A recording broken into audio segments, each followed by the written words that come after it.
2016년도부터 우리나라 포항 네. 경주 지진 나면서 활화산으로부터 안전하다라는 인식이 완전히 바뀌기 시작을 네. 했습니다. 10년 주기로 7.5의 지진이 나고 있고 동해 지각이 일본 아래로 섭입을 시작을 했습니다. 우리나라도 판경계에 있을 수 있다. 지진 기록을 보면은 물이 끌어올랐고 마치 바다 가운데 큰 파도가 육지로 나왔다 들어가는 것 같은 쓰나미가 기록이 되어 있고요. 일본에서 뭔가 큰 지진이 일어나면 우리나라 쪽으로 다시 그 여파가 온다는 겁니다. 자, 그래서 우리 일본 지진 이야기를 지금까지 말씀을 해주셨는데 네네. 우리나라는 어떻습니까? 우리나라 백두산 걱정해야 되는 건가요? 사실 그 백두산에 대해서 예전에 그 백두산이라는 영화 그 마동석 배우가 주연으로 나왔던 네네. 그 영화가 나오고 나서 사실 우리가 그런 거대한 화산 폭발에 대해서 네. 그 깊이 있게 연구를 해본 경험도 없고 우리나라가 네. 우리나라 뭐 화산학의 불모지라고 저는 그렇게 부릅니다. 네. 아, 그렇군요. 네, 그렇기 때문에 그때 당시에 그냥 좀 잘못된 정보들 뭐 네. 이런 것들에 의해서 왜곡된 부분들이 있는데 뭐 제가 이제 뭐 백두산을 연구하는 사람이고 백두산에서도 논문을 쓰고 있는 사람이고 독보적인 존재시네요. 독보적이기까지는 않습니다. 뭐 그렇지는 않고 좋은 기회를 좀 얻어가지고 우연히 연구할 수 있는 그런 기회가 네. 좀 주어졌었고 그래서 이제 그 화산을 봤을 때 제가 요런 그림을 하나 좀 보여드리겠습니다. 간단하게 카툰인데요. 네. 이 백두산 보면 천지가 있지 않습니까? 네. 꼭대기에 호수가 있습니다. 예. 백록담하고 천지의 차이가 뭐냐면 백록담은 분화구라고 부르고 천지는 칼데라라고 부릅니다. 아, 달라요, 서로? 네, 분화구는 마그마가 빠져나온 길을 분화구라고 부르고요.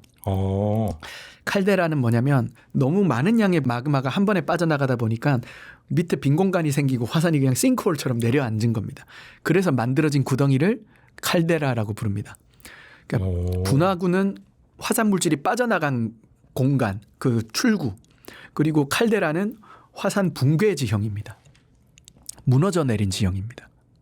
그 뭔지 잘 모르겠는데 그러면 한라산 백록담은 그 밑에 마그마가 없어요? 아, 마그마가 있었죠. 후지산은 네. 칼데라가 없습니다.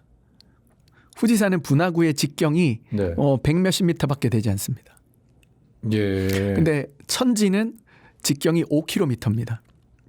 그러니까 구멍이 있으면 거길 따라서 화산 물질이 쫙 나올 거 아닙니까? 네네.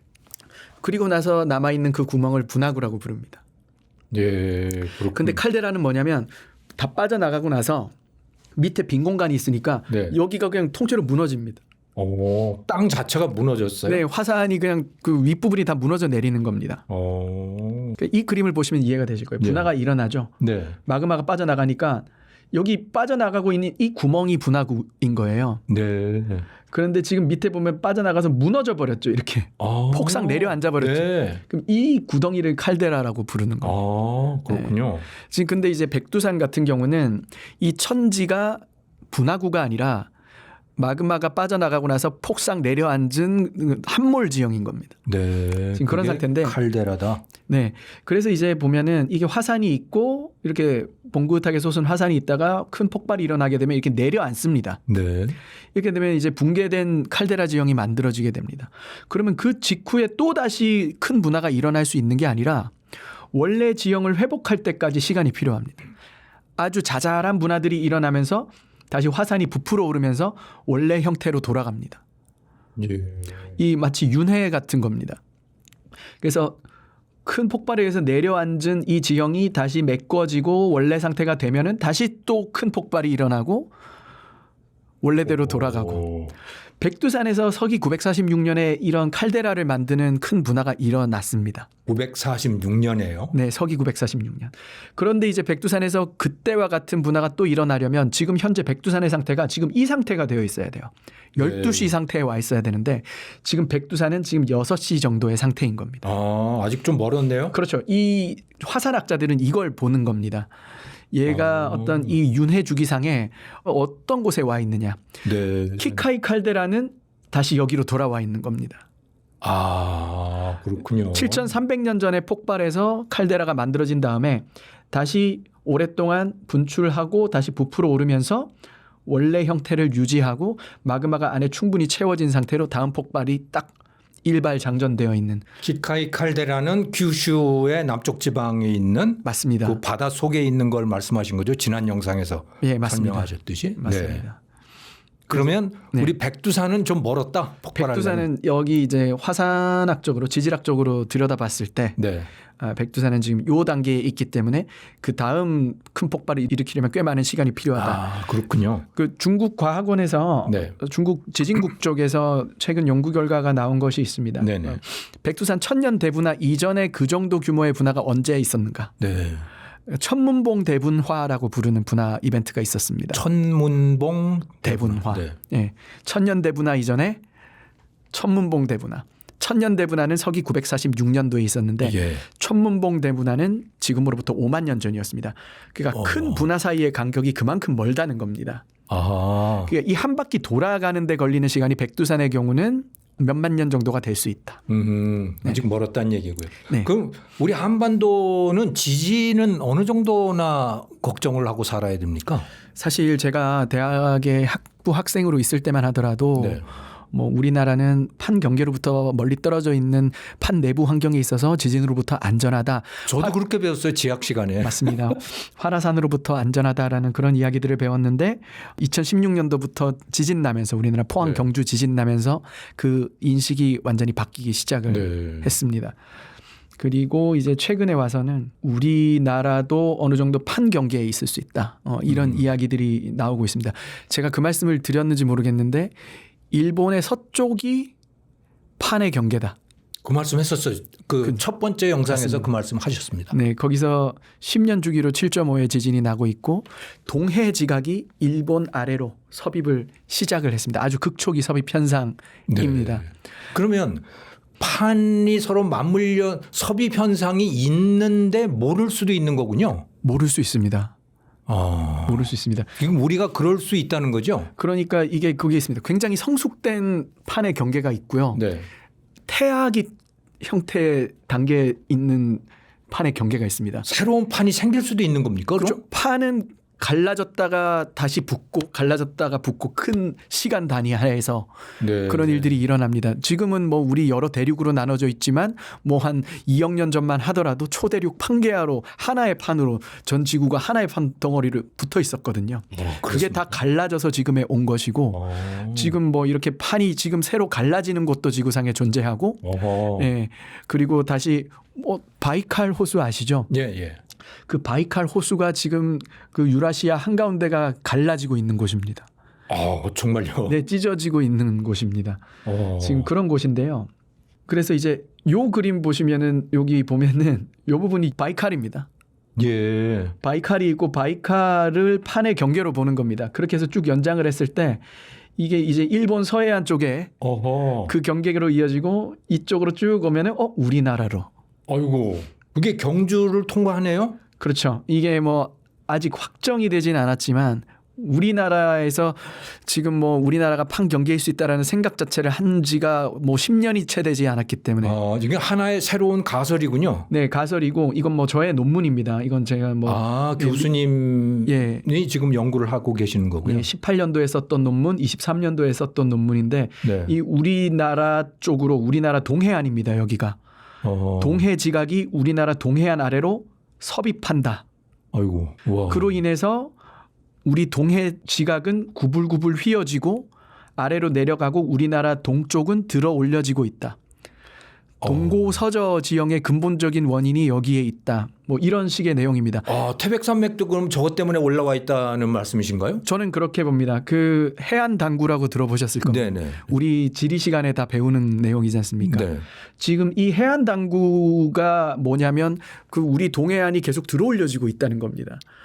그런데 이제 이 들어올려진 속도가 얼만가를 연구한 사람들이 있습니다. 한국지질자원연구원에 예. 뭐 과거에도 있었고 지금 현재에도 있는데 예전에는 최성자 박사님이라고 하신 분이 저기 네. 정년퇴임 하셨는데 그때 당시만 하더라도 우리 동해안 쪽에 해안 당구 조사를 해보니까 우리 동해안 융기 속도가 만년에 3m 정도까지 된다.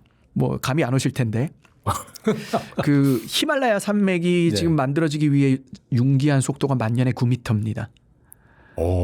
그거의 3분의 1의 속도로 용기하고 있습니다. 히말라야 주변에 그 네팔이라든지 그 스촨 대지진이라든지 그런 지진이 났던 것이 거기서 판과 판이 충돌하기 때문입니다. 그곳에서 네. 발생하고 있는 유사한 현상이 우리나라 동해안에 일어나는데 지금 여기 가장 최근에 작년도에 나왔던 연구 결과는 더 정교한 측정법을 써서 분석을 했더니 3m가 아니라 만년에 4.4m. 그러니까 엄청난 힘으로 들어 올려지고 있다. 맞습니다. 또 속도는 느리지만. 그렇죠. 이게 섭입대에서 발생하고 있는 그런 현상인 겁니다. 그리고 중요한 것은 난카이 해곡에서 보면은 난카이 해곡 100년 지진 주기설 이런 것들이 나오는 것이 네. 역사 기록들을 가지고 네. 그 주기성을 찾는 겁니다. 우리나라도 그 삼국사기부터 해가지고 고려사전료 뭐 해가지고 조선왕조실록으로 넘어오면 어마어마하게 디테일한 기록들이 남아 있습니다. 네, 승정원 일기 같은 곳에도 같이 막 남아 있고요. 그런데 이제 그런 곳을 보면은 뭐 2천여 건 정도의 지진이 그 조선왕조실록에 기록이 되어 있고 그 중에 굉장히 큰 지진은 6점대 이상의 지진은 20건 이상이 기록이 되어 있습니다. 네. 그 중에 규모 7 이상의 지진이 2건이 있거든요. 그게 16세기에 발생을 합니다. 예.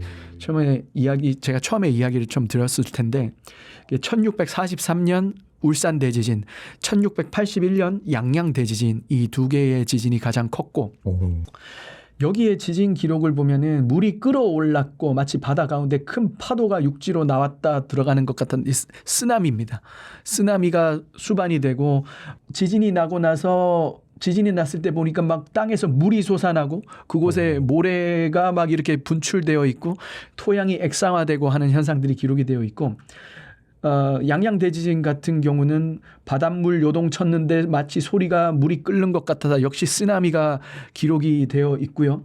설악산 신흥사 개족을 거함이 모두 붕괴됐다. 막 완전히 설악산 암석들 다 무너져 내리는 상황입니다.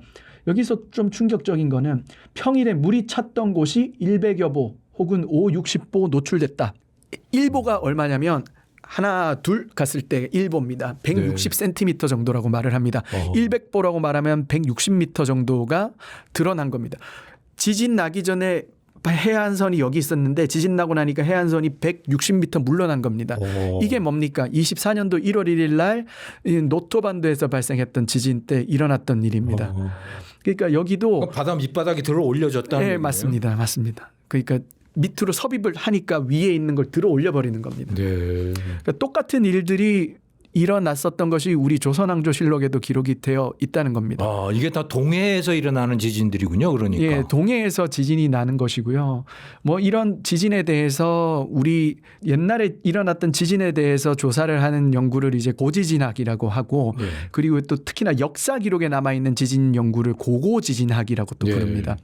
그 연구하시는 그 학계의 어르신들의 말씀은 우리나라에서 이런 7점대 지진, 이 양양 울산 대지진 다 규모 7에서 7.5 정도로 보거든요. 네네. 규모를. 이런 지진들이 발생할 수 있는 주기가 약 400여 년 된다라고 말을 합니다. 네, 400여 년 되는데 지금 벌써 보면은 16세기니까는 지금 우리가 살고 있는 지금 21세기가 벌써 400년이 주기가 도래하는 시기가 된 겁니다. 거의 됐네요. 그리고 지금 일본의 그 홋카이도대 그리고 토호쿠대 일본 잠스텍이라고 하는 해양기술원이 있습니다. 네. 거기서 공동으로 올해 발표한 연구 결과에서 일본 해구 쪽의 지진 마지막 지진이 일어났던 시기 9점대 지진이 일어났던 시기 그 호수에 쌓여 있는 그 쓰나미 퇴적물들을 가지고 알아냅니다. 이게 어떤 거냐면 재밌는데 여기 보면은 홋카이도의 빨간색으로 한 지점이고 여기 보면 호수가 하나 있죠. 하루토리호라고. 네네. 여기에서 시추를 딱 해보면 이 노란색으로 표시된 것들이 쓰나미가 나서 육지를 바닷물이 침범해버리면 바다 해양성 퇴적물들이 여기 민물 호수에 쌓이는 거예요. 이것들의 연대를 다 알아낼 수 있는 거죠. 주기도 알아낼 수 있고 가장 마지막으로 쌓여 있는 이 호수 퇴적물의 퇴적 시점이 16세기 초인 겁니다. 400년 됐네요. 400년 전이고 그때 당시에 단층이 미끌렸던 양이 25m인데 이미 일본 해구에는 그때 당시에 지진을 발생시켰던 에너지와 동일한 에너지가 이미 축적이 됐다. 네. 그게 올해 나온 연구 결과고 연구팀이 마이니치 신문과도 이야기를 했습니다. 그래서 저는 이제 말하는 것이 뭐냐면 이 우리나라와 일본의 지진을 발생시키고 변형을 일으키는 이 힘이 결국은 태평양이 우리를 미는 힘이에요. 그렇습니까? 예, 그래서 태평양판이 일본을 서쪽으로 밀고 있고 네. 동해가 제가 아까 점점 줄어들고 있다라는 말씀을 드렸는지 예. 모르겠는데 해안선이 밖으로 나간다고요? 지금 사실 지금 동해가 2300만 년쯤 전에 만들어졌습니다. 일본이 원래는 우리랑 붙어 있었습니다. 아, 그렇습니까? 네, 그 사이가 찢어지면서 만들어졌는데 약 500만 년 전부터 그 운동이 역전이 돼서 다시 동해가 없어지고 있습니다. 없어지는 이유가 동해 지각이 일본 아래로 우리나라 아래로 섭입하기 때문입니다.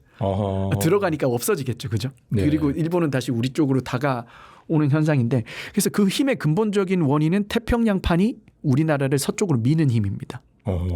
그래서 동일본 대지진이 일어나고 나서 우리나라가 일본 쪽으로 2, 3cm 끌려갔다 이런 이야기 들어보셨을 겁니다. 네네. 연세대학교 홍태경 교수님께서 예. 이렇게 하셨던 이야기고 그것은 사실입니다. 그래가지고 사실은 일본에서 뭔가 큰 지진이 일어나면 우리나라 쪽으로 다시 그 여파가 온다는 겁니다. 그 힘이 전파돼서. 네. 그렇게 온다는 거고, 최근에 우리나라 연구팀이 이야기하고 있는 건 일본에서 큰 지진이 일어나고 나서 20에서 30년이 지나면 우리나라 쪽에서 다시 압축성 운동이 일어날 수 있다. 그러니까 약간 이게 인과관계가 역사적으로도 맞는 겁니다. 예를 들어 가지고 그 일본에서 400년 전에 발생했던 16세기 초 지진이 1611에서 30년 사이에 일어나고 우리나라 동래 지역에서 울산 지역에서 규모 7짜리 7.5 정도까지도 보고 있습니다. 그 지진이 1643년도 한 2, 30년 있다가 난 겁니다. 그게 서로 인과관계가 있다는 이야기네요. 예, 그러니까 그게 그럴 수밖에 없습니다. 같은 힘을 받고 있기 때문이에요. 여기 뭐 약간 그런 거 같은 거 휴지 보시면은 절취선들이 있잖아요. 네네. 이쪽을 당기면은 저쪽 가운데 사이에 있는 네. 절취선들은 다 힘을 받고 어떤 부분이 쪼개질지 모릅니다. 그 요 가장 당기는 곳에 가까운 곳이 뜯어질 수도 있지만 이쪽 부분이 뜯어질 수도 있어요. 평양판의 압력 때문에 맞습니다. 생겨나는 동일한 힘에 의한 그 지역적인 차이만 있다는 뭐 그런 이야기군요. 예, 그렇습니다. 그렇게 볼 수가 있습니다. 그거 안에 우리나라 동해안도 포함이 되어 있다는 겁니다. 일본 서해안도 포함이 되어 있고. 이거 무섭네요. 그러면 어떻게 준비해야 돼요? 우리는 어떻게 대비해야 됩니까? 일단 그 우리나라는 이런 상황입니다. 뭐 이런 것들을 아주 저명한 저널에다가 발표를 하더라도 네. 일단은 국민의 어떤 동요 혹은 불필요한 공포심을 네. 조장한다는 그런 차원에서 이걸 인정하려고 하진 않습니다. 그 방제를 담당하고 있는 부처들에서. 그렇군요. 그 특히나 우리 동해안에는 원자력 발전소나 어떤 화학 공업 단지 같은 것들이 밀집되어 있는 그런 곳들. 진짜 공단들 거기 산업 단지들 다 그쪽에 있잖아요. 그렇습니다. 그런 공단들이 만들어지고 발전소가 만들어질 당시에는 지금 이런 어떤 이론 체계가 존재하지가 않았던 때입니다. 여기가 지진 발생할 수 있는 곳이고 400년 주기 지진이 있는 곳이고 조선왕조실록에 있었던 지진이 이 동해안가에서 7.5짜리가 났었던 것이고 그런 그 모든 것들이 그런 생각 자체가 존재하지 않았던 네. 시기에 만들어진 그런 것들입니다. 그런 상황에서 이제 만들어져 있다 보니까 지금에 나오는 이런 이야기들이 너무 그 위험하고 레디컬하게 들리는 겁니다. 그런데 이제 그거를 갖다가 그러면 이미 원자력 발전소를 다 지어놨는데 이거 어떻게 하느냐. 뭐 원자력 발전소 튼튼하게 지어진 거 맞습니다. 규모 7의 지진이 나도 견딜 수 있습니다. 그런데 그때 당시에는 지진이 안 난다는 가정하에 7이 나도 견딜 수 있게 지은 겁니다. 네. 그냥 달라진 거예요? 초오버 스펙으로 짓습니다. 원래. 네네. 만약에 여기서 지진이 5가 예상이 되면 5가 아니라 7, 8, 9를 견딜 수 있게 막 그렇게 짓겠죠. 네네. 네. 뭐 일본 도호쿠 대지진도 9가 날지는 몰랐기 때문에 그 원전 사고들이 발생하는 것처럼 그러니까 이제 이것을 저는 이렇게 말하는 겁니다. 이 국민들을 공포에 떨게 하기 위해서가 아니라 네. 이 방제 정책이라든지 이런 시설 관리를 맡고 운영하는 사람들은 네. 그런 태도를 가져서는 안 된다. 안 받아들이려는 태도를 가져서는 안 된다. 당신들은 알고 있어야 되고 당신들은 최악의 상황에 대해서 대비를 하거나 준비를 하는 태도를 가져야 된다. 이 네. 말인 겁니다. 그런데 그거 자체를 거부해서는 안 된다는 거예요. 아하. 네. 예. 알겠습니다. 그 일본이 어떻게 대비하고 있는지 우리가 유심히 좀 살펴봐야 될 때네요. 그렇습니다. 예. 아이고. 사실 이런 말들이 네네. 그 기본적으로 학계 이야기를 조금이라도 청취를 하는 선에서 끝났다면 네. 제가 이렇게 방송에 나와서 이야기를 할 필요가 없습니다. 예, 지진 이거 뭐 일본 이야기고 뭔 남의 나라 이야기인 줄 알았더니 이게 다 같이 연결되어 있는 현상이군요. 맞습니다. 오늘 아주 큰 배움을 가지게 됐습니다. 예, 오늘 부산대학교 그 지진 전문가이신 김기범 교수님 모시고 무섭지만 절실한 이야기 청해서 들었습니다. 다음에 또 모시고 싶습니다. 예, 나와주셔서 감사합니다. 감사합니다. 여러분 시청해 주셔서 감사합니다. 또 뵙겠습니다.